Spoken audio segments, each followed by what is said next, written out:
What's going on, everybody? It's the Baka Otaku here. Thank you guys for tuning in to another YouTube video. Yes, we are going to be, if you saw the description and the title of the video, is another one of Otaku Rants. And we're going to be bringing today none other than the story of Belle. And before you guys go griping and moaning and groaning, but Baka-san, this is nothing more than a spin-off rerun Mitch Max make of Beauty and the Beast. Well, sit down, relax, and I'm gonna tell you more about the story, guys. About Belle, the Freckled Princess and the Dragon. Tale as old as time, music soothes the savage beast, quite literally. And that music comes from Belle. Oops, sorry, wrong. Let's start from the beginning with Suzu Naito. While made in a different, more modern way, it is still based on and inspired by the 1756 French tale Beauty and the Beast by Jeanne-Marie Leprince de Beaumont. It was released on July 16th, 2021 in Japan, then following this release in the United States on January 12th, 2022 in IMAX theaters nationwide. After receiving a standing ovation of 14 minutes, even journalists such as Joe Morgenstern from the Wall Street Journal said, and I quote, "There's too much plot for the film to manage, but its heart and sumptuous art are so firmly in the right place that its appeal comes through, sweet and clear." Tells a lot about this movie, doesn't it? This young high schooler is not the beauty that the story has always told of. Suzu, at a young age, was a music enthusiast who furthered her love in it by her mother, which is quite different from the original Beauty and the Beast that we all know, especially this Disney spinoff, of where she loves and absolutely adores her father, but we see the mother nowhere in sight. Onward, though, that was until tragedy struck and the young aspiring singer lost more than ever her rock inspiration as well as her voice.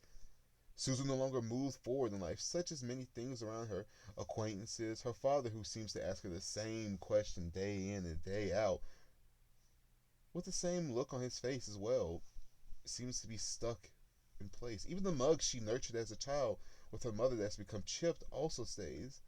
Too bad I can't do cool tricks like this little fella can.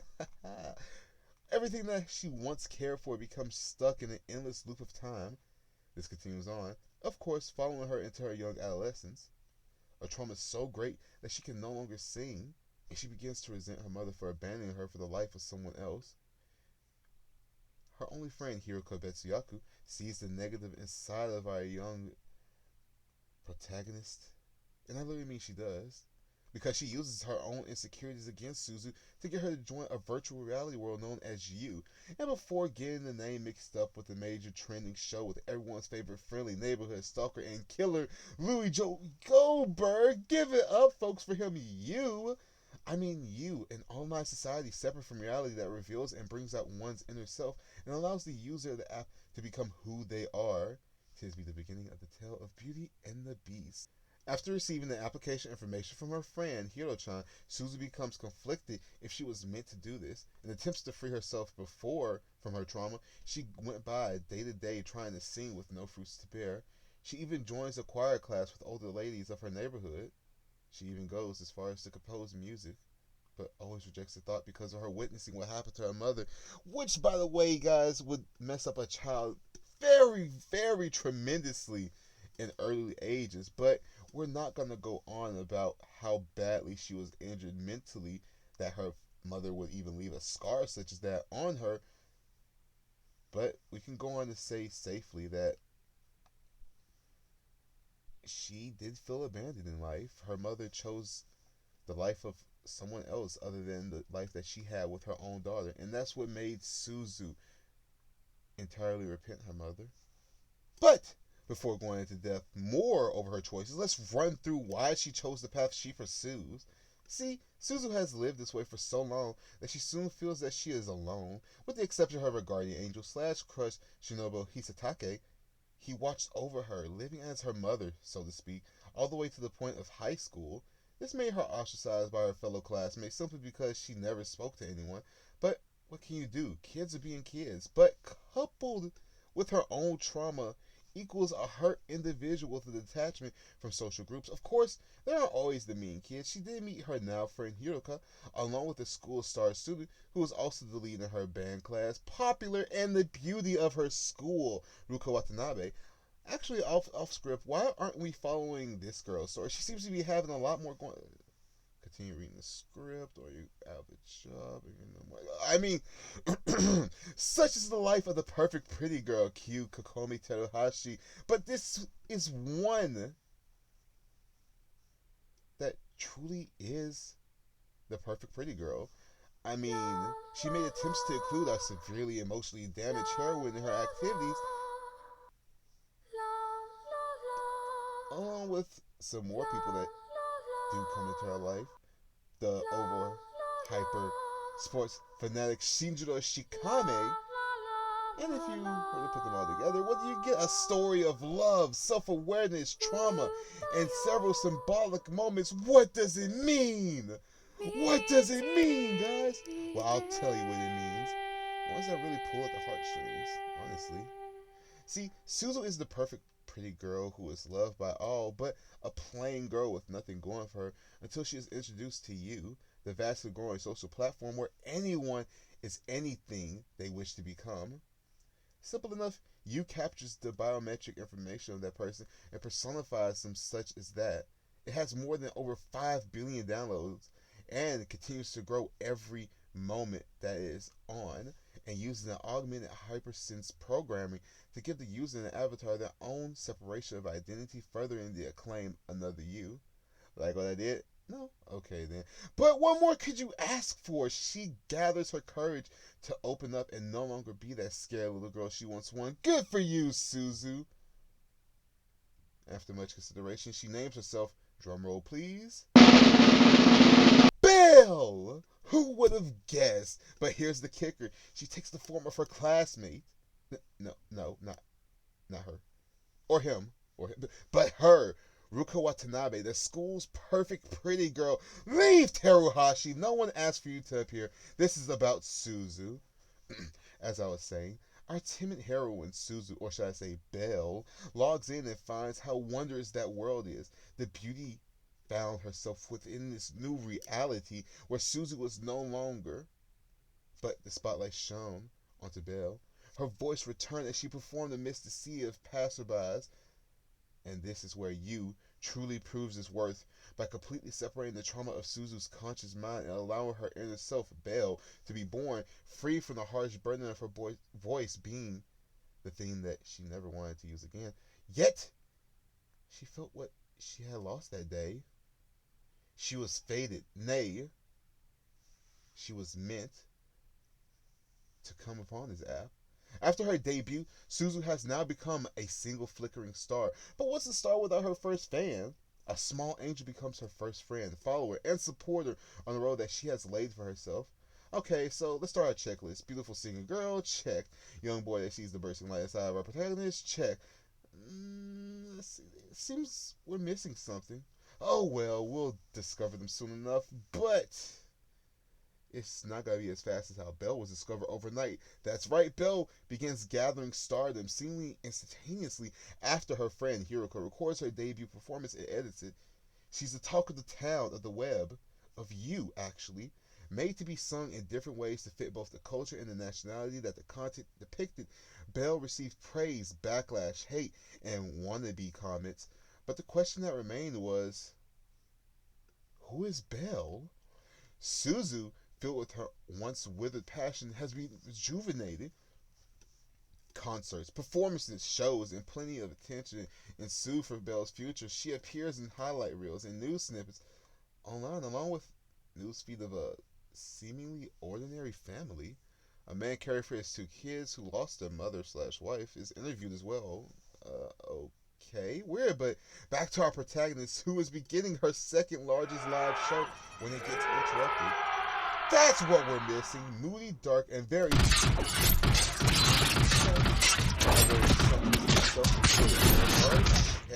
Another dark castle filled with the very memories that the monster chains himself to. Check. Bingo, bingo, bingo. Yes, that's right, folks. That's the perfect recipe, and we've gathered ingredients for us to create the perfect story, but the monster shows no interest in her. Actually, it's quite the opposite, with Belle following the monster, who she later finds out is his name, Dragon.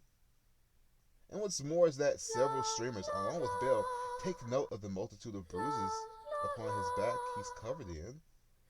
Very odd, but it could mean something. And you definitely, it has a purpose. With more news of the next infamous person. And amidst the interviews, the two boys from the previous clip are among them.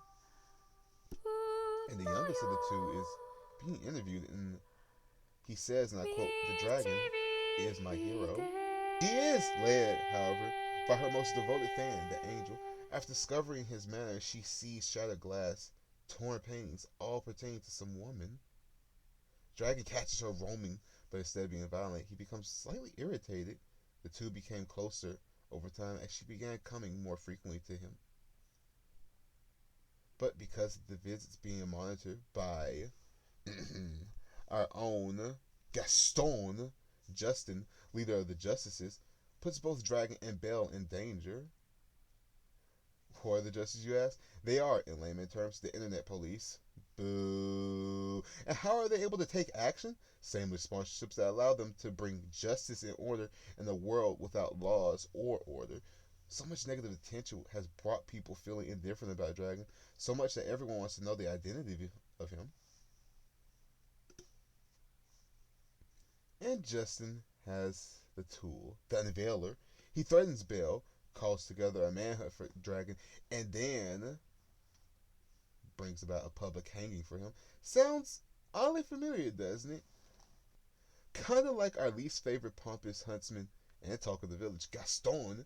Yet unlike Gaston, Justin isn't so dashing as the huntsman or a heartbreaker of the village. In fact, we took note of how every one of you sees the justices as their saviors when it came to apprehending Dragon. After many failed capture attempts, Dragon goes into hiding, and it is up to Belle to find and protect the dragon. But he's a little trickier than she thought.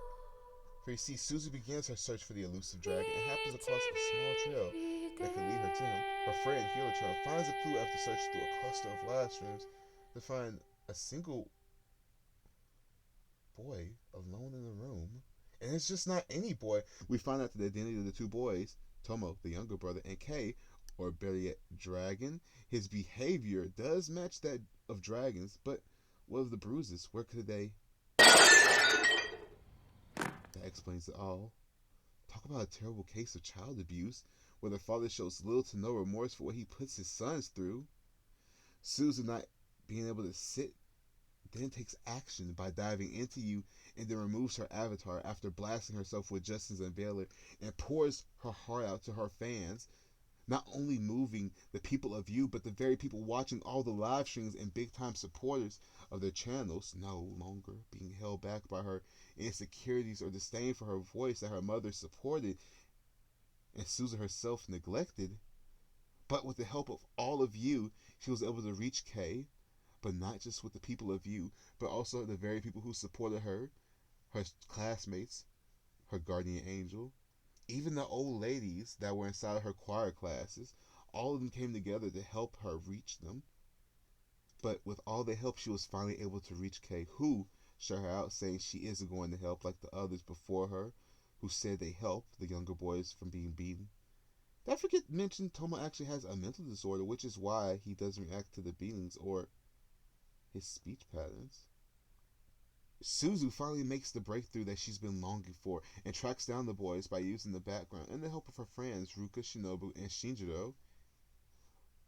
Even with the help of her fellow choir mates, they give her a ride to the station so that way she can go across town to another part of the country so that way she can make it to save these young boys. But before she departs, even Suzu's father, who originally used to sit back and not say a single word to the young girl, finally has words to speak to her. And it's in a more paternal manner as well. It moves Suzu. It makes her more open to her father, actually. But she made the first step, and now others are following her growth. She goes as far as tracking them down and truly saves the boys from all the abuse. Her steadfast heart protected them from the abusive man. She opened herself up more to Shinobu, and she made more optimistic friends, and is now building her relationship with her father back. Belle showed so much detail throughout the movie.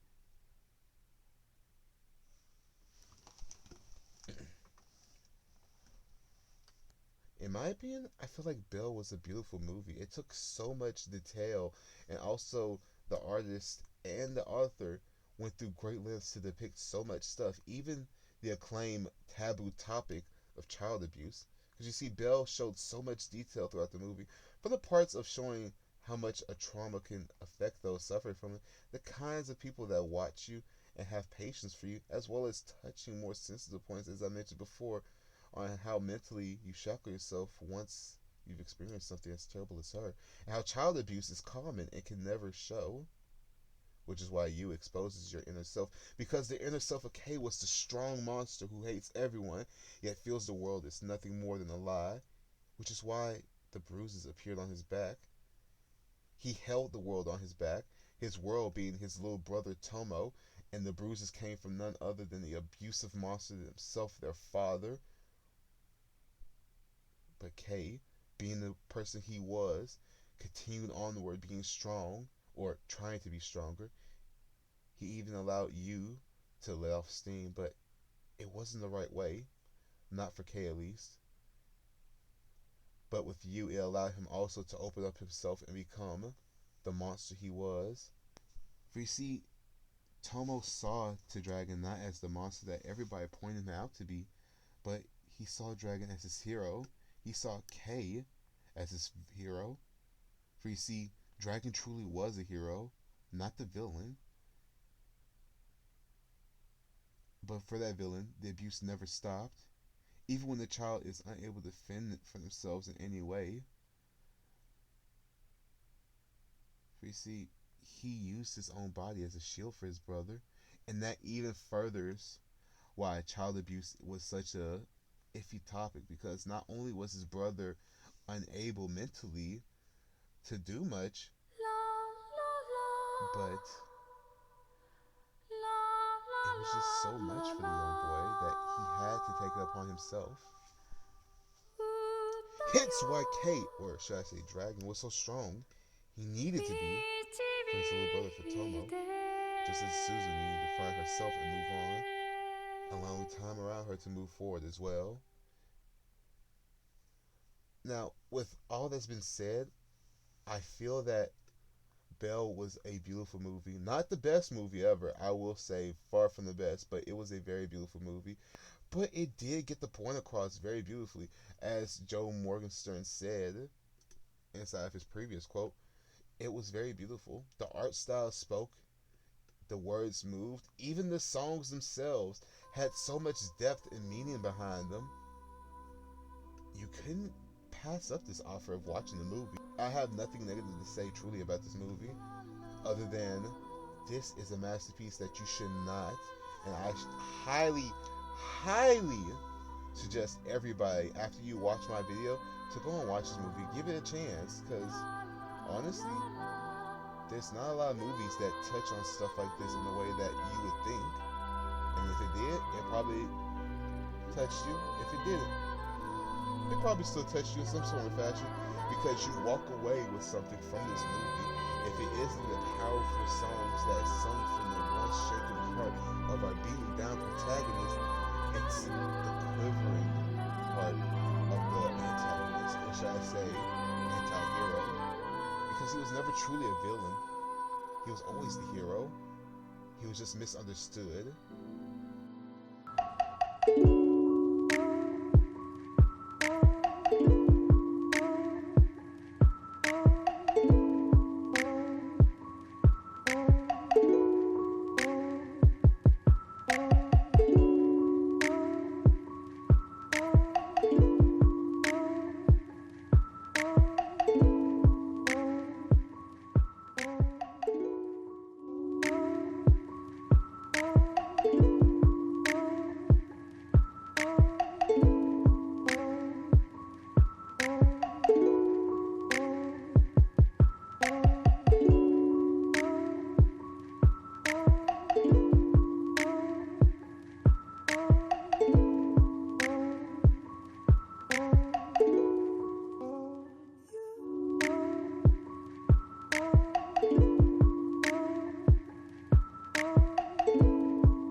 Alright, guys.